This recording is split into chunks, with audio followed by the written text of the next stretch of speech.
42 generations. Do you understand how much history that is? Do you know the impact of having a clear ancestral and historical perspective about your genealogy, to understand the harlots and the heroes in your genealogy, the killers as well as the kings, the murderers as well as the messiahs in your genealogy? That's huge on the way that you are psychologically framed and the way you view the world. I got too much grit. I got too much grit. I ain't got worry now. I got too much grit. I got too much grit. And I ain't even sorry now. I got too much grit. I got too. What's up, everybody? It's your man, Mr. Tim Swain. It has been a week of Thanksgiving, of celebration. The holiday season is in full effect. And here in Indiana, wintertime is in full effect. As I look outside right now, I see snow on the ground. It's about 30 degrees outside. Yes, Lord, wintertime is here. This has been a week of Thanksgiving. Every year our church goes and feeds the homeless for Thanksgiving. And so we were grateful for them. My wife got an opportunity to do that while I stayed at home with our son. We were also able to spend some time with one of the leaders from our church, spend some time with their family. It was good. This year, you know, I was telling my wife, I said, man, I'm so sick of doing turkey and dressing in the whole nine. I don't even like most of that stuff. The only thing I usually eat on Thanksgiving is turkey anyway, and maybe rolls. And if I was home with my family, then my cousin will cook some German chocolate cake. But I ain't had no good German chocolate cake in a long time. So I really don't like all the Thanksgiving food. So this year we did a little seafood for Thanksgiving, and it was good. I enjoyed the seafood. I enjoyed the time of fun and fellowship. We also got an opportunity to celebrate my son's birthday. My wife planned this massive pajamas and pancakes party in like 1 week. If you didn't get an invite, don't worry about it. Remember, she planned it in 1 week. So there's a lot of people that got left off the list. I didn't even know about it until a week before. So don't feel bad. The party was in full effect. Kids everywhere, pajamas everywhere, pancake bar was going down. Everybody had a great time, including my son. And I want you to take a look at some of the footage here. Choir open here. Happy birthday to you. Happy birthday to you. Watch out. Happy birthday.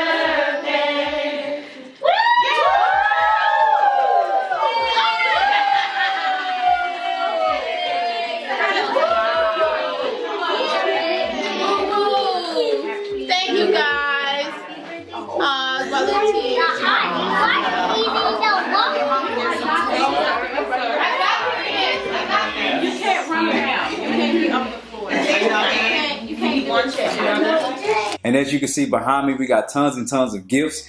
So thank everybody that gave a gift for my son's birthday. He is appreciating every one of them. Some of them are still in the bags because he hasn't had time to go through all of them. But the ones he has gone through, he's been really enjoying, especially the musical instruments. So shout out to everybody that showed love for Tohaji Mandela on his birthday. We're trying to get rid of some stuff. We got tons and tons and tons of children's clothes that we need to get rid of. And so this weekend we went through a bunch of stuff. Actually, my wife went through a bunch of stuff, and she was able to, you know, pack up all the shoes and old clothes that he can't fit. And we're just going to be able to give some of those things away to people, or we may donate them to children when we actually go to Africa. And the Hope 360 campaign is a campaign geared towards raising funds and raising awareness about our nonprofit organization. Our goal is $57,000, or I think like over $4,000 in monthly support, which equals to be about $57,000 a year annually. We have to hire some programmers to do the work that we're doing. We're moving forward. If you ever raise funds, and you know it's a process to just try to spread awareness, get people on board to sow into the vision. It's not going as intended. However, that's not a point of discouragement. It's just a point of reality. So, you know, when you're setting goals, one of the things you have to do is always leave room for adjustments. Our vision is to revitalize disenfranchised communities, and the way we do that is through spiritual, cultural, and professional programming here in the United States as well as abroad, particularly in Ghana. It's been about 2 months, and I've been learning a lot in this process. One of the main things I've been learning is that as a leader of an organization, I'm really responsible for setting the tone. I mean, it's my vision and the vision of the individuals that I work with, and you as well, right? You are really going to be the person that's going to carry out the vision. Nobody is going to be more passionate about your vision than you are. And if you encounter people that are more passionate about your vision than you are, then it's probably really not your vision. One of the main things I'm learning at this time in my life is I've been going through this book called Changes That Heal by Henry Cloud. Great book. I've read it at least 4 times now. And the part that stands out the most to me is the part on learning to separate the good and bad. And what happens when we don't recognize that as human beings, we live in a fallen world and there's good and bad in our fallen world.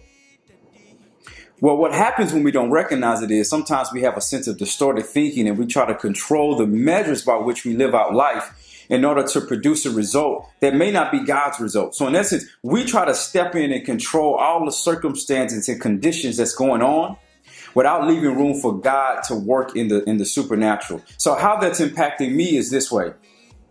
I'm learning that at the age of 33, despite having an unmistakable, unshakable, undeniable vision from God, despite having a phenomenal family and a lot of dope support, I'm still experiencing pockets of unhappiness and pockets of frustration because as a person, there's both good and bad in me. I'm the same person that's highly motivated, that's highly altruistic, but I'm also on the other end, I'm the kind of person that can be apathetic and I can procrastinate. Both people live inside of me. There is this duality that goes on inside of me. And as a leader of an organization, it's imperative that I have accountability. I have a clear set of my goals, a clear set and vision about where I want to be, because people are literally dependent on me. People are depending on you to make a difference. People are depending on you to go out and change the world. People are depending on you not to give up right now. And if you give up, so many other people will give up. They say there's an average of 5 people watching you at all times. You may not see them, but I guarantee you somebody is watching you right now. And really, they're putting their hopes in your success, because if you are successful, they become successful. And I'm realizing that as a 33-year-old visionary, as a dreamer, as a person that I know that is called to do the work of revitalizing disenfranchised communities in the African diaspora, I am realizing that if I don't have God on my side, this work is impossible, because people will frustrate you, people will agitate you, people will disappoint you. But you need people to do the work. So you can't do it without people. And you can't do it without God working through people to show you that you have an interdependency with people through God's divine power to do the work that He has called you to do. Self-development is huge. The truth is, you can get everything that you've been asking God for right now, but then the question becomes, do you have the character to sustain it? I've been doing fundraising type of work now for about 10 years, off and on for about 10 years. The first time I really raised funds was for a trip to Africa, coincidentally, and we had to go and raise, I think, about $4,000. But that $4,000 kind of built up my faith to go to the next place. When I had to raise funds for my salary, that's a whole nother ball game, to move to Indiana to work with the Impact Movement. I think at that time we had to raise like $35,000 or something like that. But I realized that what God was allowing me to experience at those moments in my life was He was building up my faith and giving me experiential knowledge in His providential plan. Basically, He was preparing me for where I am right now. In order to build up the organization so we can continually do this work of revitalizing communities, I'm realizing that there's another level of character that I need. I have to equally love and appreciate people, but at the same time, not allow their opinions of me and the work that I'm doing to dissuade me and to make me feel like the work is less than. As Africans in America, we have a $1.2 trillion spending power. Over 47% of us say that we attend religious services weekly, yet 7 out of 10 Americans don't have a will. When you go to communities of color, it's more like 9 out of 10. It perplexes me how we have this much spending power, we have this much religiosity. However, we are the last economically, the last socially, we are the last educationally. And just recently on Black Friday, over $6 billion was spent in the first 24 hours on material items that are going to have a shelf life of less than 1 year.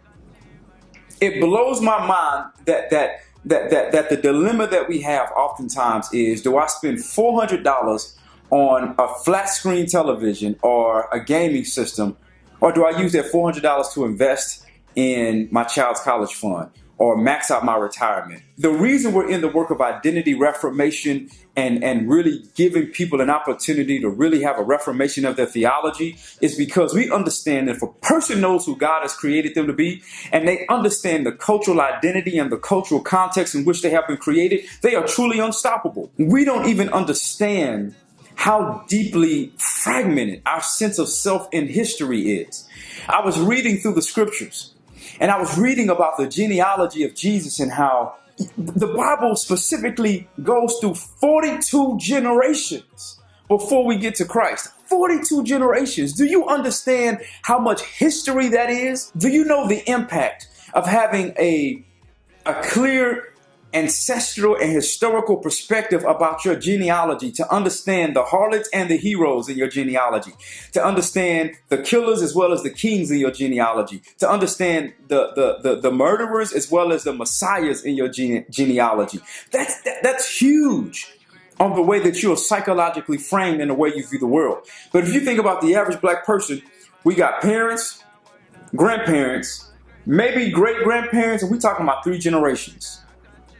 For the most part, most of us can only go back about 3 generations, and that has huge ramifications on our identity.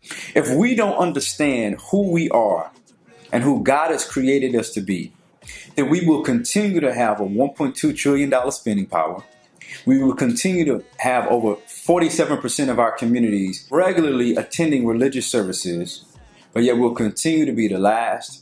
We'll be undereducated, we'll be marginalized. If we're going to call ourselves believers of any faith, regardless of you're a Christian or a Muslim, the real proof of what you believe has to be in the revitalization of not only your personal self, but also your community and your world. That's the real mark of your religion. And the work that we do with Antidoso 360 is to revitalize disenfranchised communities by focusing on identity development and giving people a sense of who they are spiritually, culturally, and professionally. We have to embrace the collective historicity of our story, of our identity, of our spirituality. And if we don't, then we will forever be a people that have an ideal of who we are. And we're working materially to achieve this vision, but yet spiritually we're broken. I've been learning a lot about myself throughout this process. And the calling of God, no matter who you are, no matter what you do, if God has given you a vision, you must relentlessly pursue that.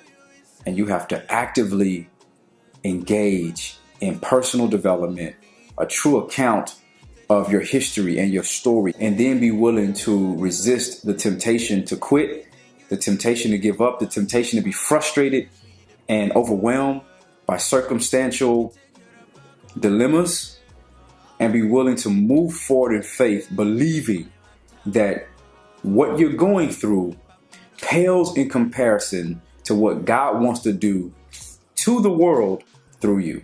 I encourage you to be a part of our journey via our social media as well as this YouTube channel as we chronicle the challenges, the triumphs, the frustrations, and the faith walk as we transition to Africa, as we strive to rebuild our communities, and as we seek to revitalize disenfranchised and marginalized people all around the world. Peace.